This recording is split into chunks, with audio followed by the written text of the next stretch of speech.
When we talk about wrestlers that have great chemistry between each other, two names will surely pop out in many of us: Zack Sabre Jr. and Will Ospreay. Two British wrestlers that have defined the new era of wrestling. A technical wrestling and a high flying. Both are great at what they do.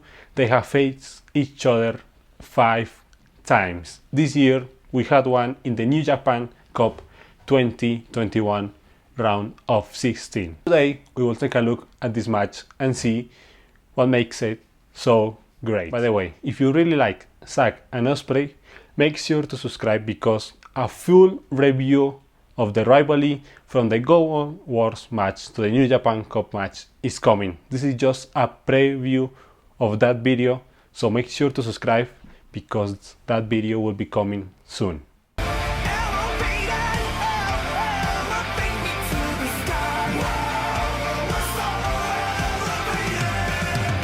Like I said before, this is the 5th match. They had matches in Global Wars 2016, G1 Climax 2019, New Beginning in Sapporo 2020, and High Stakes 2020. This feud has taken place in both New Japan Pro Wrestling and Rep Pro British Wrestling. It's basically a feud combined with two companies. So far, the score is 3-1 up to Zack. Zack winning the 3 first matches and Ospreay winning the last one at High Stakes, taking the title from Zack Sabre Jr. But this match has no involvement with Repro. This is a New Japan Cup match, meaning it's a tournament made by New Japan every year to determine the #1 contender for the IWGP Heavyweight Champion, at that moment being held by Kota Ibushi. Neither Zack or Will have been champions for the IWGP Heavyweight Champion. Zack actually won a New Japan Cup back in 2018 but lost to Kazuchika Okada in the title match as Sakura Genesis. In the past round, Zack defeated Gabriel Kidd and Ospreay defeated Hiroshi Tenzan. And this was a long-term rivalry from 2016, already 5 years in the making and many more to come. Let's get on with the match now.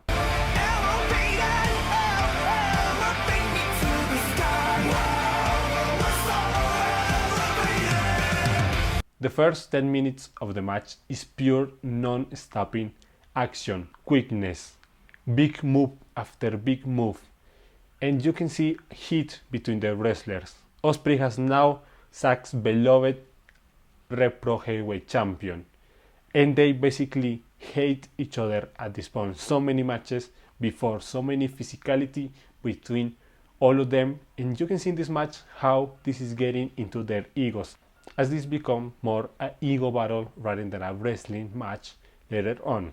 As Ospreay takes advantage of the match, we see how he starts playing games with Zack's mind.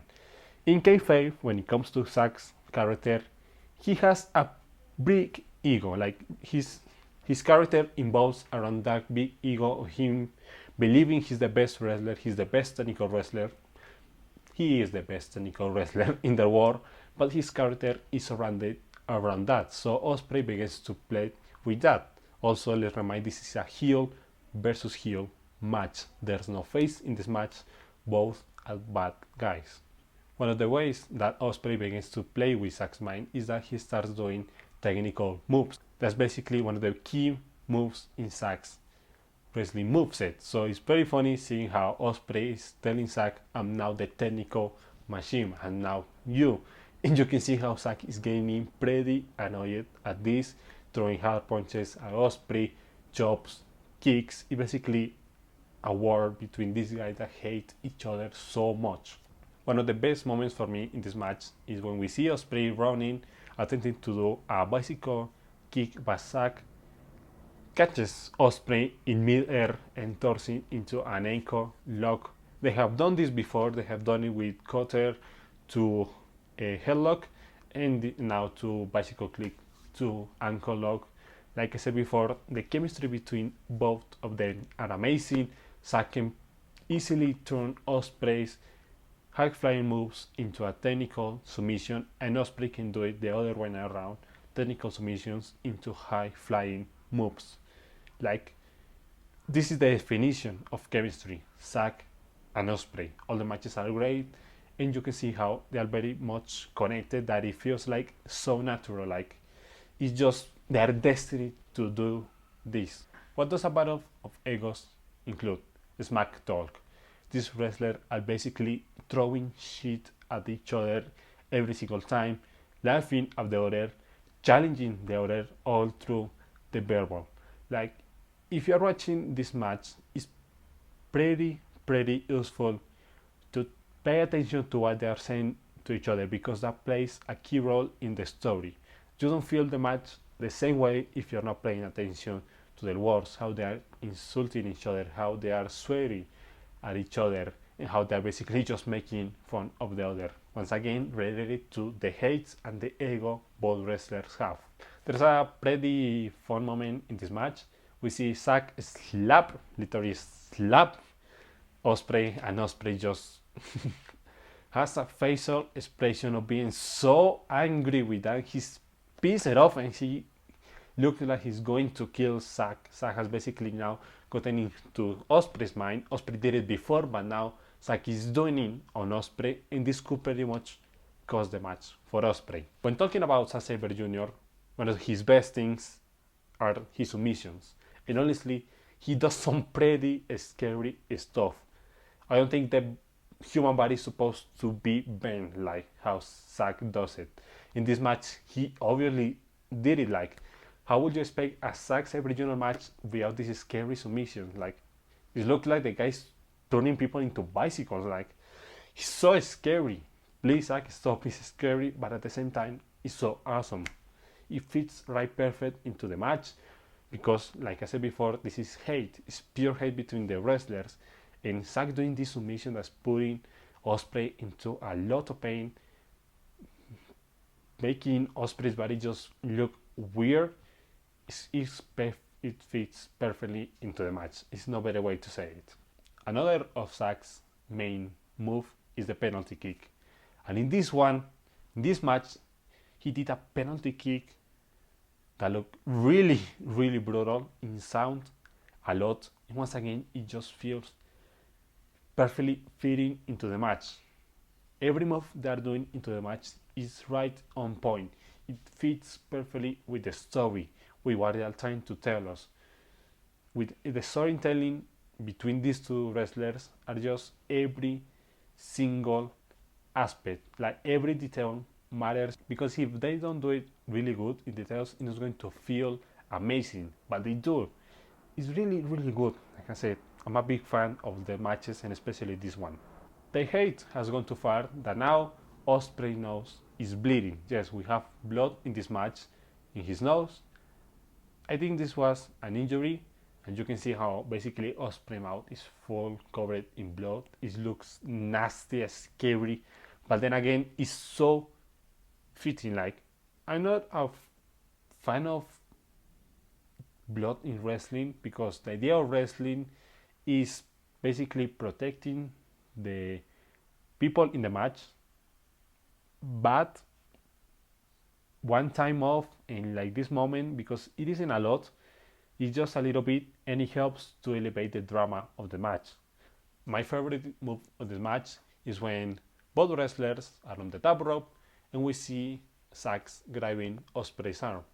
I was actually thinking he was going to do a Spanish fly, but he basically does an arm drag, but when they fall into the ground, he turns it quickly into an armbar, a submission, a cross arm breaker. It's just so natural and so perfectly done, because you can barely see the transition between the two moves, and it takes you out of nowhere and surprise. It's just a great spot for this match. Now by this moment, Ospreay's bleeding has been getting pretty serious, so the match takes more pace, since basically they have to end it quick. And at the end of the day, Ospreay just does a stonebreaker, 1, 2, 3. Will Ospreay is the winner of the match and advances to the next round of the New Japan Cup.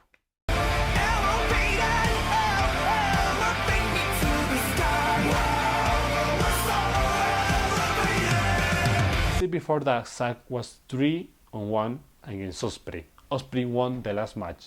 the only match he's ever won against Zack Sabre Jr. So Ospreay winning this match means that he now is capable of beating Zack Sabre Jr. for real. The last match was not a lucky win. It means that Ospreay has developed to be a great wrestler. And I really like Ospreay's development lately. He beat Zack twice with his new character. And basically now he wants to beat Okada, his other great rival.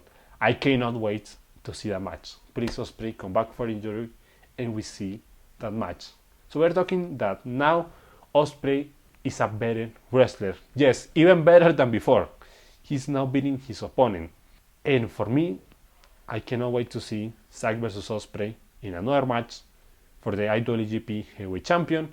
As we know, Ospreay won the New Japan Cup and then won the title against Kota Ibushi at Sakura Genesis. Had a successful defense against Shingo Takagi in Wrestling Dontaku. I also reviewed this match, so check it out. But he got injury in that match and now he's at home basically not wrestling and recovering. But if New Japan is really going to pull the trigger on Ospreay again, give him another run with the title, Zack vs Ospreay for the title in New Japan, in a Dominion, in Sakura Genesis, even in Wrestle Kingdom, it could be amazing. It could be a pretty good match. Zack vs Ospreay, it could top all of their matches.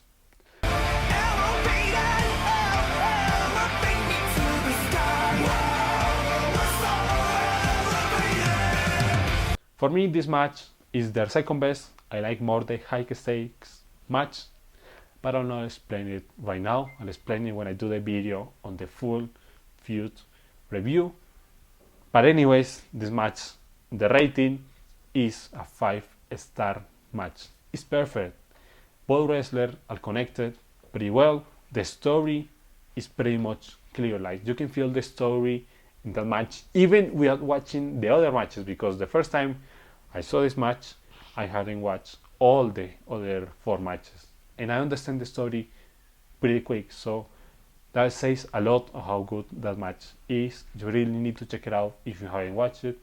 And also let me know your thoughts on the match, your rating, and if you would like to see another Zack versus Will Ospreay match. I would definitely like to see it. Maybe we could see it for the report title of the IWGP Heavyweight Champion again. Remember to like the video if you did. Remember to subscribe. In the description below will be my Instagram account and my TikTok account. Go follow and share it with your friends. Bye bye.